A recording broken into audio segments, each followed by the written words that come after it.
Welcome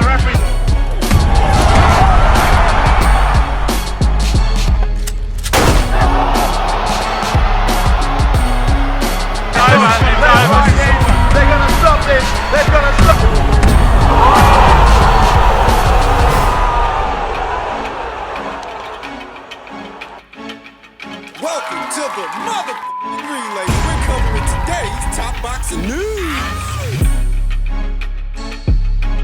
It's very strange to me that you guys made an agreement to fight, but then when it came down to the money talks, they tried to shortchange you with the money. Frank Martin very recently broke his silence on the Queens of the Ring podcast here on YouTube, and at least one of them feels that he was being shortchanged. Shorted on the money. Those sympathetic towards the plight of Frank Martin have been making the claim that they were shorting him on the cash, shorting him on the money. But how exactly does that work when Frank doesn't make $1 million per fight? He fights for shorter money than that all the time. He's happy to fight other fighters for shorter money than that all the time. So how was he being shortchanged? But a day later, I wouldn't say that the M is shortchanged. Mm-hmm. You know what I mean? But for the fight, well, no, I would say it's shortchanged. You know, for the magnitude of the fight, yeah, I ain't. The magnitude of the fight. What magnitude? If the magnitude of the fight were as big as they're pretending it is, then why didn't the PBC make a play for the fight? Where was the counteroffer that if Frank Martin and his team didn't like what was on the table, where was the PBC's counteroffer since the magnitude of the fight? Since it's so big. Since he deserves more, or he feels he deserved more than $1 million, why didn't the PBC put the money up? Because they don't pay him over $1 million a fight. Because it would get very expensive for them between what they would have to pay Shakur and what they would have to pay Frank. You know, they don't shell out that kind of money for his fights. They're going to start now? It could happen. It's all about the money. so him going around telling people that you were asking for 50-50 is a lie. Man, that's cap. And if he was getting paid, if he was getting paid what he say he was getting paid, you know, Devin Haney offered him. What the hell does his negotiations with Devin Haney have to do with his negotiations with you? You're not Devin Haney. When Devin Haney eats, Frank Martin don't shit. From my understanding, they offered him like $8 million, right, to fight for Undisputed. And then you got me. Then you got our fight. We fighting for a vacant title. You know, it's WBC. It's big. You know what I mean? But a vacant title, and then everything in his favor. Do you know why everything is in his favor? It's because it's actually his title shot, not yours. He gets that shot with or without you. It's because it was his people putting the money up, not yours. If your people didn't like the offer that was on the table for you, what you could have did was push for the purse bid and let your own people put the money up. Let your own people pay to do the fight. They must not have wanted to, because Frank had the option of pursuing the purse bid, and he didn't. You know what I mean? All I asked for was an extra little, you know, and they couldn't give me that, you know. But if he what he told me he was getting paid, if he was getting paid that, he capping about a whole lot. He capping about the money with Devin, what he said he was getting paid. So many are latching on to the failed negotiations between Shakur Stevenson and Devin Haney, which are of no relevance to Frank Martin. So if we're going to talk about that, you do realize that Shakur Stevenson still has his title shot. Without Devin Haney, that their failed negotiations didn't go the same way as your failed negotiations, because in the end, Shakur still has his title shot. Without Devin. But what do you have without Shakur? And all that, you know what I mean? That's cap. If he was only getting $3 million, you know, and I was getting an M, that's what he said he was getting. If nothing else, that's confirmation of what the reports indicated, that Frank was offered $1 million for the fight. Frank don't make $1 million a fight. You can't call that a low ball when you don't make that. How many fights would you have to fight in to make $1 million based on what you have been making? You know what I mean? That's cap. You feel me? Because if Devin Haney offered you $8 million, you talking with? Didn't he say he got paid? He didn't got paid way more than that. What's that have to do with you? Come on, we ain't gonna cap. I'm tired of niggas capping, for real. Frank Martin stated, I verbally agreed to it, but I didn't ever know what the money was. I figured out what the money was, and I weren't cool with it. I wanted more. $1 million ain't no fucking 1 million? Once you take out taxes and training fees, what I was asking for wasn't outrageous. For what he was getting paid, what I asked for was reasonable. The fight could have happened. It's all about the money. Are you worried about training expenses and taxes and things like that when you're fighting guys like Michelle Rivera or Artem Aratunian? You worried about training expenses and taxes when you fought Jackson Marinez or Michelle Rivera? Was there a haggling situation like this one? Because I didn't see it. There wasn't one. You're saying that $1 million is not a lot of money. Not when you take out expenses. Okay, do you normally make $1 million a fight? Know the answer. We all know the answer. They're not paying this guy 7 figures a fight to fight Artem Haratunians and Jackson Marinez. Let's cut to the chase. $1 million isn't a lot of money. That's not a complete sentence. You know how you complete that sentence? How? $1 million is not enough for me to fight Shakur Stevenson. Because at the end of the day, if they offered you $1 million and a world title shot to fight somebody else, you'd take it. You take less money than that to fight other guys all the time, so it's not really the money, it's who you're fighting. It's because it's Shakur. It's for Shakur. And the question then becomes, if you're going to walk away from $1 million and a world title shot, what are you walking away from, and what exactly are you walking into? Are you gonna make over $1 million in your next fight? Are you fighting for a title in your next fight? Because if you're not, all you did was duck. The queens of the ring may think of it some other kind of way. They may be more sympathetic towards Frank, but I'm not. I'm not your buddy. I'm not your pal. Not your broker, though. If they offered you more money than you normally make for a title shot that isn't even your title shot, and you walked away from it, it's a duck. It's a stone cold duck.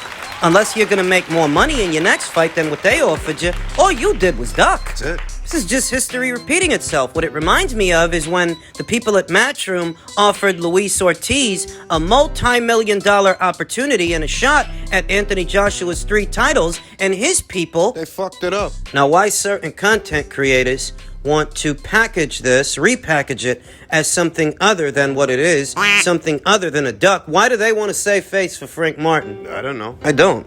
But unless you have an overabundance of promoters offering you 7-figure paydays like the one you just walked away from, all you did was duck. Bringing up Devin. Devin makes 7 figures a fight. So does Shakur. You don't. You're not Devin. You're not who Devin was in that set of negotiations with Shakur. You're not. You're not Devin. You or someone on your behalf tries to bring up Devin Haney in this conversation that isn't about Devin Haney. It's about you. You're just trying to distract people because you ducked. Not that those two situations are similar, because they're not, but that's all you're doing when you bring him up. You're just trying to distract people because you ducked. The only hope now is that maybe Frank will land himself a Gervonta Davis fight, which could, at least in theory, be for more money than he would have made with Shakur. Just in keeping with the theme of ducks and ducking, Isaac Cruz threw some shots at Shakur, who we just talked about, saying he didn't want to take the long road. He wanted to take a shortcut. He didn't want to work like I did. He wanted to use my name to sell a fight. I'm nobody's stepping stool. Earn a fight with me, and I'll give you a fight. This guy's an undercard fighter. He's not a 2-division champion like Shakur Stevenson. Isaac Cruz has never been a champion, and he still isn't. Earn a fight. Earn a fight with you. Yo. Like Yuriorkis Gamboa earned a fight with you, like a no-name, a nobody, a no-hoper, like Brian Cabrera earned a fight with you. What did those two guys do that Shakur didn't? What did they do to earn a fight? And who the hell are you that you think that anybody should have to earn a fight with you? You're still fighting on undercards. Nobody's getting career-high paydays, career-high purses to fight you. You're just an opponent. The fight that Isaac is talking about, that was a mandated fight by way of the World Boxing Council. It's not like Shakur just came sniffing at his door looking for a fight. They ordered the fight, and you walked away from it. To fight an even lesser-known fighter in Brian Cabrera? How does that work? What the hell did Brian do to earn a fight with you that Shakur didn't? Shakur's got more of a profile than Brian. He headlines his own shows. It's all ducking at the end of the day, man. Frank Martin, Isaac Cruz, just all those kids on that side of the street. It's all ducking, man. They're all duckers. Fuckers. That's all it is. How do you make time for the guys that Isaac has been fighting in the subsequent 12 months that have followed his decision loss to Gervonta, but you got no time for Shakur Stevenson? How does that work? You would have thought this guy won the Gervonta Davis fight, the way he's been acting. You know, it's been a year. It's been over a year since he had that fight. And in over a year's time since dropping that decision, he hasn't fought nobody. He's just hoping he can get a rematch with Gervonta so he can lose again. That's all it is. As far as Shakur Stevenson and what Shakur Stevenson says, in my opinion, I'm better than everybody. And based on their demeanor towards him, I feel so inclined to agree. I would pick Shakur Stevenson to beat Isaac Cruz. I would pick Shakur Stevenson to take Frank Martin to school. It's your lunchbox. Leaving accomplishments out of it and just measuring each other's skill set. Stevenson dares you or anyone to name a better boxer. Some may call it over-the-top bravado. Others may view it as hubris. You know what Stevenson would call it? Confidence. In my opinion, I'm better than everybody. Stevenson told $1 million worth of game. I believe in myself. I'm confident in my ability. They tend to forget that Shakur Stevenson's already a more accomplished fighter than an Isaac Cruz, a more accomplished fighter than a Frank Martin. Shakur is a 2-division champion. These guys have never been champions. For me and my money, I don't think they want to be, because I don't think they want the responsibility and the risks that come with that. Though in any event, Shakur's already more accomplished than a lot of these guys. You think it's a coincidence that 2 PBC fighters have been ordered by the World Boxing Council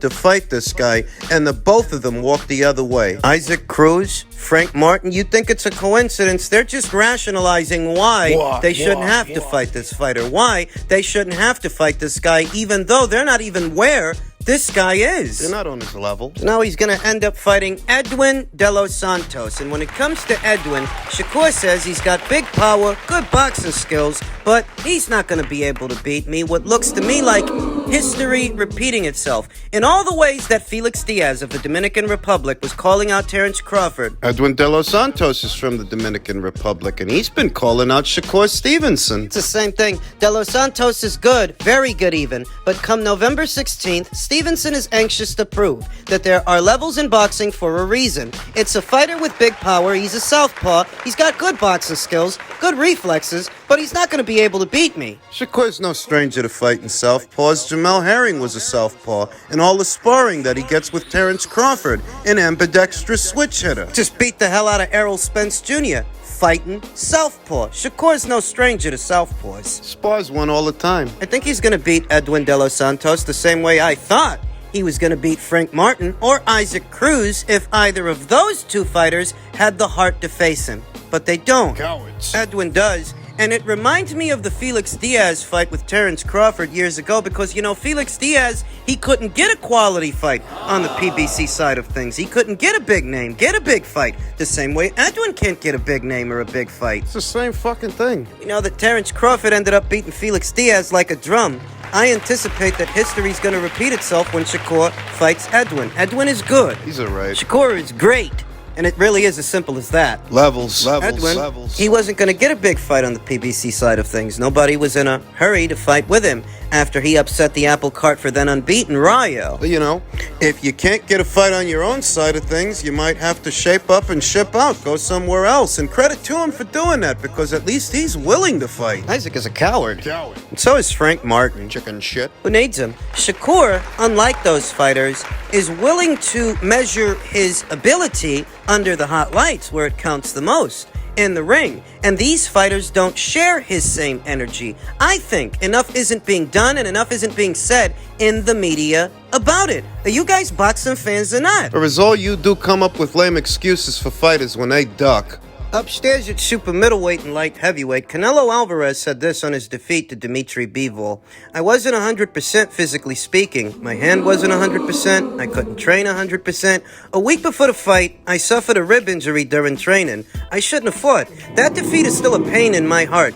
I still haven't gotten over that moment. It affected me deeply because I shouldn't have lost. I am still better than him. Even with the loss to Dimitri Bivol, Canelo has a Hall of Fame resume, a legitimate Hall of Fame claim. But I don't think Canelo has the ingredients to beat this fighter. I don't. Even ahead of the fight, I identified Dimitri as a bigger banana skin, just based on styles, as a bigger banana skin than anybody at 160 and anybody at 168. That this guy's style, It don't do Canelo's style no favors. and that's all right. Good fighters fight. Good fighters fight other good fighters, and sometimes those good fighters lose. Sometimes those great fighters lose. There's no shame in it, because at least he was willing to roll the dice, unlike some of the guys at 168. Terrified to go to 175. To fight a guy like Dimitri Dimitri Bivol. Dimitri Bivol, who Leonard Ellerby says he's not an elite level guy, he's a solid guy. What the fuck does Leonard Ellerby know about eliticism? You signed Rolly Romero. Floyd's glorified water boy has graduated from carrying around spit buckets and towels. He thinks he knows something about eliticism? Come on. The level of opponents that he's faced haven't been elite fighters, said Ellerby to FightHype.com, as he's described Alvarez's recent string of opponents. Bivol is a solid guy, no disrespect. He's not an elite fighter, he's a solid fighter. He's good. This from the guy who picked Caleb Plant to beat Canelo Alvarez? Remember,